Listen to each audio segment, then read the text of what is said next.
girl who got the red said, red is my favorite. So then I thought, no, I can't have 2 students with the 5. So I chose to have 1. And it was a tough decision. But you can see also, there were some things that we didn't even talk about, the environment, you know, which was things that I think you might have covered last week. Noise, light, sound, the you know, where the floor is at. All these little things that can get away. I typed very obvious. But I think the other thing that I noticed is the regulation level of some people kind of spread to other people. So, for example, somebody might be really happy talking about dinosaurs, but the friend next to him wasn't so happy. Okay, where's the dinosaur boy? You know? And so it's just, that's another thing. The regulation level, and somebody else doing exactly what we told them to do kept touching. Okay, yeah, somebody was. They were doing exactly what was in their part, but the regulation level of the partner with them was going up, right? Yeah. And that's another thing that you need to think about is when we're teaching, what was Jill trying to teach? Like at a very primary level, what was that lesson about? Freaking out. Following instructions. Absolutely, just to have following instructions. That was it. Yeah. Maybe right and left, maybe. Right? Not really. And even with that, the kind of the regulation level was really impacting people's ability to do that, to participate in that. And, you know, and then she didn't even get a turn because you took her scarf because you wanted everything in a line. Oh, she had a scarf. No, so mine was. She said she didn't want it. Mine was does not like fabric items. So basically, anyone who chased me with the fabric, I was trying to run away from, and I just left mine, so she took it. Yeah, so no, that was, and that's very the tactile piece, the, you know, another challenge. That was in the way. That was why I said mine was difficult because I'm wearing like a really fuzzy sweater, but I'm cold. I'm like, I'm not taking off my sweater, guys. You know, and we had a student for 3 years wear the same pair of pants every day. And he had to have those pants or he would be edified.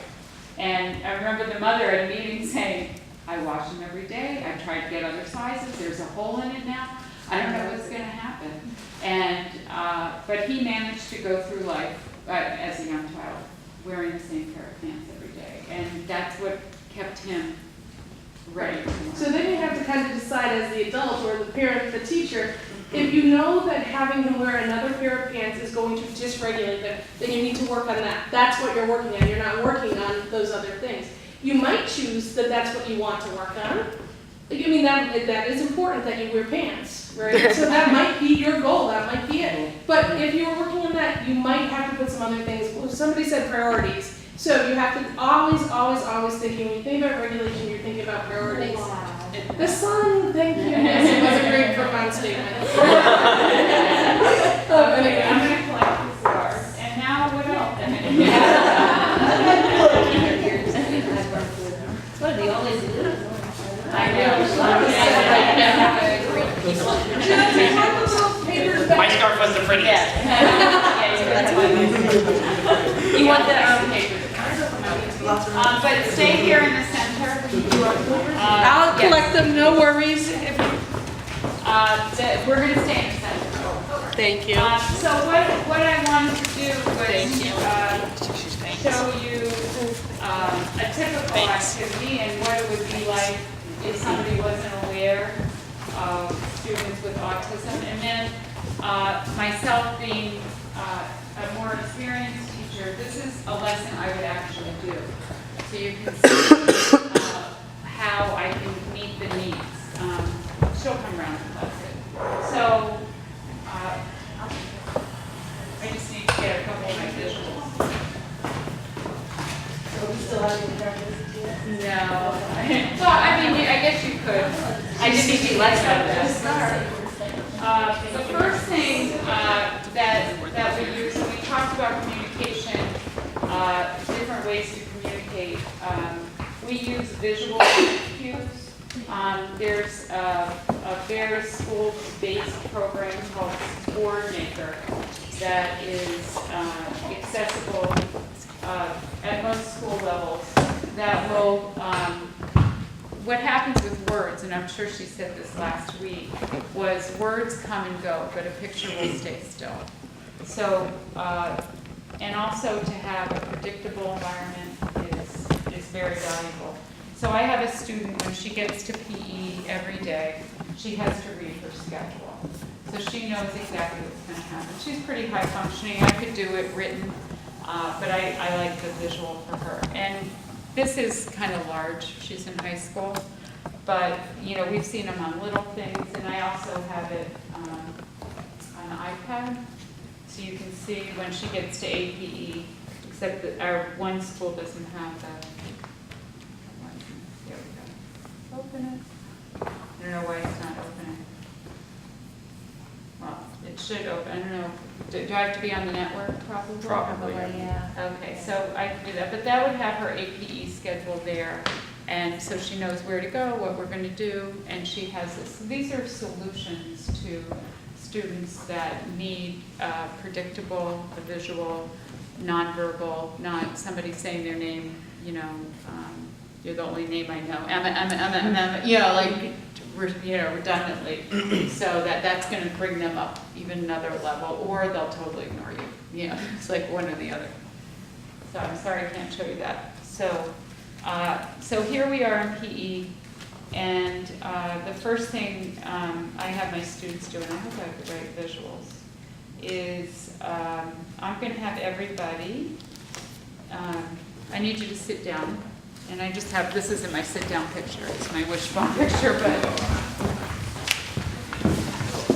and if somebody chose not to sit down, this is what I would do. Yeah, they would, well, if I had a student that was what we would use the word non-compliant at that moment, this is what I would do. I would just stand there quietly, I don't say anything. I try not to even make eye contact. And I just wait. And it's really effective. And I kind of put it right in their space so that, and I don't say anything negative. And as soon as they sit down, which, you know, I would say 99% of the time they will, I just say, you did such a great job. Even if it took me 25 minutes and that was a whole PE class. You did a great job sitting down there, so proud of you. So that's, yeah. Can you do that? You have to wait 20 minutes? So most of them can stay seated? Well, luckily we have these people in our lives, and I won't always say luckily because we had a conversation with our called instructional aides, and sometimes they need to help us. Or I've done this. And I keep teaching, because I have a lot more students. And then, I'll just go over and remind them every once in a while. And I won't have any conversation until they're, I think that they're doing exactly what I want them to do.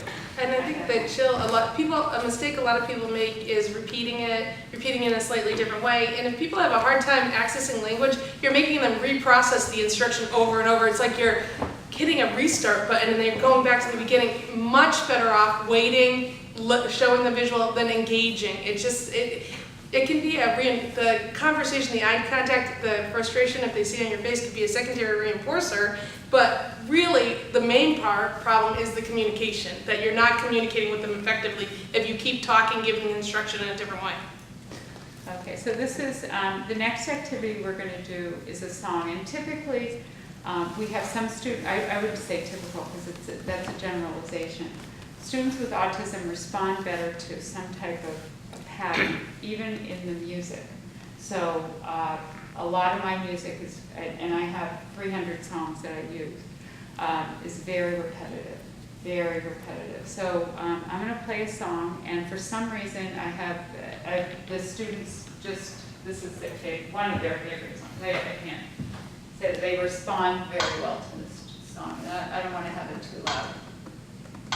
So, and they have to do, like I always, my theory is work, then reward. So first this, then that. So this is maybe to get them to run, because a lot of them don't like to run, or some of them like to run a lot. It's hard to tell. Sorry, it's so loud as I go through. Quite well, just finding the song. Questions so far for us? Do you think some classes really are like the one you guys were pretending to be? Classes can be like that. So try to think about getting everybody to follow instructions and how hard that is. So when think about how you would have gotten everybody to follow those instructions, right? So when you're at doctors and you're talking to the teacher, just remember that. All right? Okay, so this song is called In My Body, and I use it to help students identify body parts. This is still elementary, even though I do teach up to grade 12.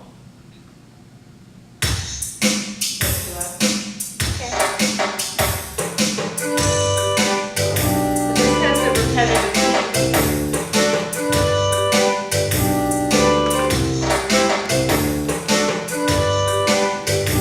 Everybody said okay?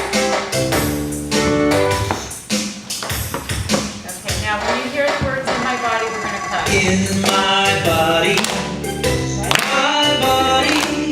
so great to be in my body. Two waving hands, two tapping feet, in my body, so great to be in my body. Two flapping ears, one shaking seat, That's future in course my right now, body, you guys know. my body, so great to be in my body. Two hugging arms, two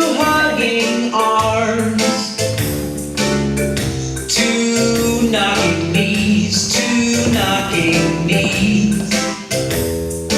in my body, so great to be in my body. Two blinking eyes,